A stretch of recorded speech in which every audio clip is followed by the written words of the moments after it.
Hi. Forgive my background. So I've had an outpouring.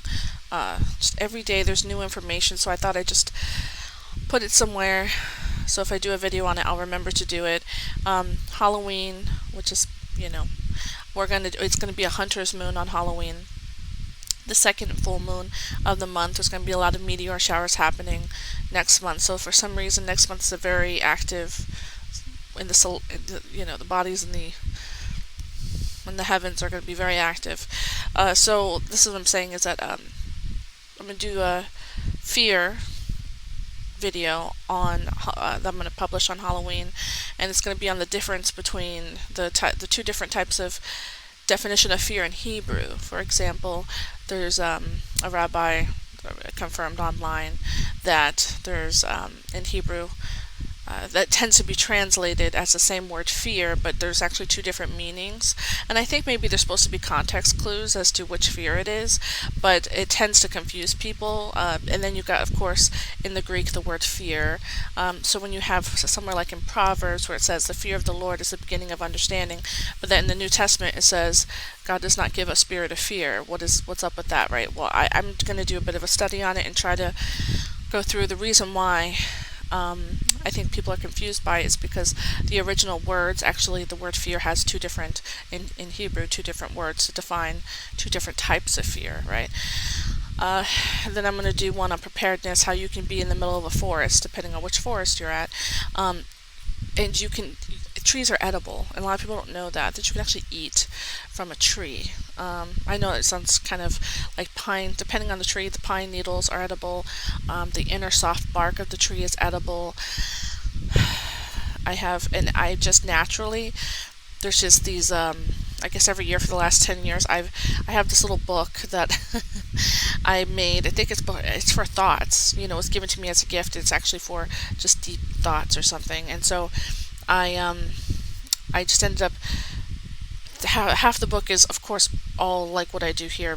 It's basically the same thing except it's in a book, and but I never shared it. So I almost feel like that's like burying what God's telling you and then not telling anybody. So that's why I decided to do something public. And the other half just so happens to be how to grow things and how to make vinegar from scratch, and how to bolt, what bolting is when you plant, and how there are certain vegetables that grow faster than others that are actually you put it in the ground and within 7 days you have a vegetable that's edible. Go to the store, get an organic green onion, and you can put it in water and it will actually grow when you put it in soil within I think it's like with 2 weeks, maybe 7 days, you have the beginnings of what is absolutely edible. And you could do that with the same bottom, I think 7 times. So anyway, I started trying my hand at some of this. I can't tell you I'm a green thumb. I'm not, and I feel convicted that I'm not. How to take the water that might be stagnant, or it's like I have a river outside my house. I couldn't drink the water, but I'm gonna post some King of Random videos where he takes seawater and is able to he's able to pull salt from seawater, and he's also able to take the water that's sitting outside my house, like type, kind of flowing, kind of not. I don't know what it is. It's definitely not a river. I don't know what it is. But anyway, from where I live, they're very common. But you take them and you can use different types of soils to filter the water. So soils that usually are around, like rocks, pebbles, sand, things that you can find around your house, depending on where you live. And you can actually filter out water without needing a Brita thing. And stuff like that. Anyway, so that's my preparedness video I'm going to do. I'd have to remind myself to do that. But today I was hoping to do something very quick, to the point, about taking every thought captive outside of just the depression and the anxiety aspect of things, and God does not give a spirit of fear type of aspect. I'm finding that what's separating, I think, one group of folks from another group, maybe this is the divide, and maybe it's happening to both sides of the spectrum, is we are teaching ourselves to be triggered. We're teaching ourselves to be offended instead of just thinking it through, because it's just like fear. Fear cuts off, it kind of short circuits you. So if you're afraid, you're unable to really think logically. And I think that being triggered kind of pulls out a type of emotion that stops us from being able to think logically. So when you see somebody who, for example, likes the fruit durian. Durian is a very stinky fruit. It's people love durian or they hate it. Um, and the problem that I'm finding is politics is a little bit the same. We have somebody like our president who happens to be in Brazil. I speak to students who are in Brazil who say we have the same type of president you have. Um, we feel the same. We're very divided over him. It's happening, with Brexit. It's happening with, Lebanon. It's happening with all these different countries. Israel's kind of got a thing where they have two different guys they're trying to fight over. It's a spirit that's all over. It's all over the place, and I don't think that's a coincidence. I think there's something meant that's really deep-seated that maybe through internet or through Facebook or something taught us to do something like that, to be triggered instead of thinking it through. We just kind of react instead of thinking through something. Because like the fruit durian, I could be offended. I could say, you like something that smells like garbage, it's gross, it feels gross, it looks gross, it's savory, and it's disgusting. I don't like anybody who likes durian because I have a really good reason for that, right? But instead, I would say, you tell me why you like it. So maybe I could think it through. I could say, oh, you know what? I think I understand. You say it's like cheese. Some people like blue cheese. I'm not a fan. Some people love blue cheese. Those might be the people who would love durian, right? So if you just ask questions, so if you replace that outrage and that trigger effect with curiosity and practice being able to hear somebody, to listen, not to make a point, but just practicing allowing another person to be heard is a really great thing. I've done it. I do it a lot, and with the intention of not making your own point, right? Maybe chewing on it a bit later in your own thoughts as to why they would feel or think the way they do.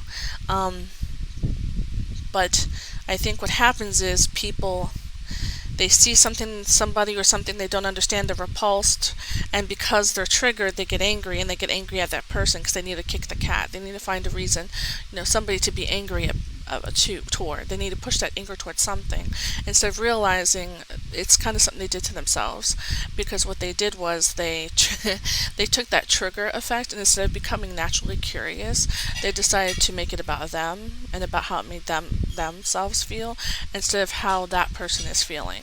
So stepping outside of ourselves and saying, okay, I see that you're not a white person who happens to support Trump. You see this one time and it's just maybe an accident, but if you see it enough, you have to start wondering if maybe there's something maybe there's something you don't understand. Maybe there's something you have yet to grasp about why there's not just one person, but there's more than one.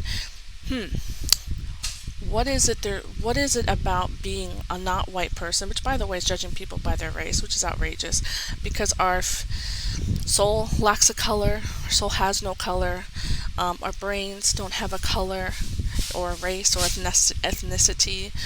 So I don't understand it personally. So I kind of get it because I'm on the other side. I'm on the Christian. All nations, tribes, and tongues will bow before Jesus Christ. So I'm gone with that. I'm on the other side of the spectrum. But that's what I hear. It's like, oh, this person is dressing in red, and they're African American, they're a woman, so they're a minority on all kinds of levels. But you're going to take a minority, which is something that triggers people. Oh, I can't be mean to a minority. But because they think different than you, now I can stomp them into the ground.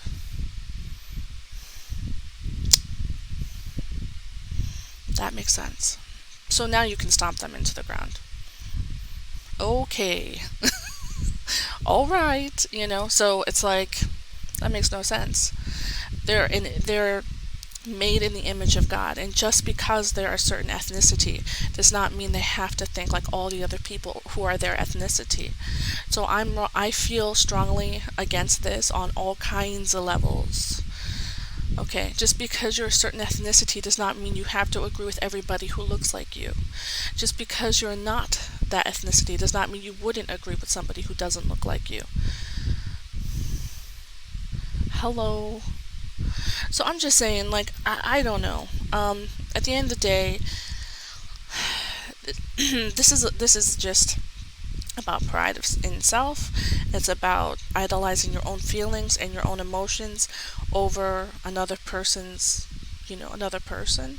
and you needing to make a point. Boy, how difficult would it be for you to hear somebody else's point and not be allowed to make any points back?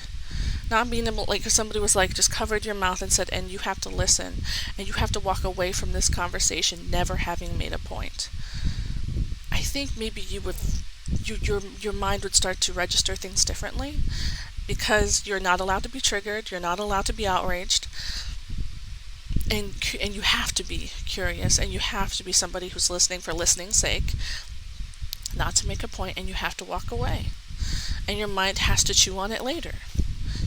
I think our country would be different. I think the whole world would be different. But I think because things are instant, and because we're in a society that likes saying, look at me through Facebook and stuff like this, we become self-centered people. And when something in our little self-centered universe explodes, we want justice for it. And if your emotions get triggered, that's an explosion. And so therefore, you have to go after whatever the first thing you see, which is the person who triggered it. Forgetting that they're a person too. They have their own little universe too. They have their own logic and understanding and reasoning, and maybe they value God over politics too, and that's why they're doing what they're doing. But you won't ever know because you don't want to listen. You want to be heard without ever listening. So anyway, this is Linda of Christ is King Forever. May God be with you.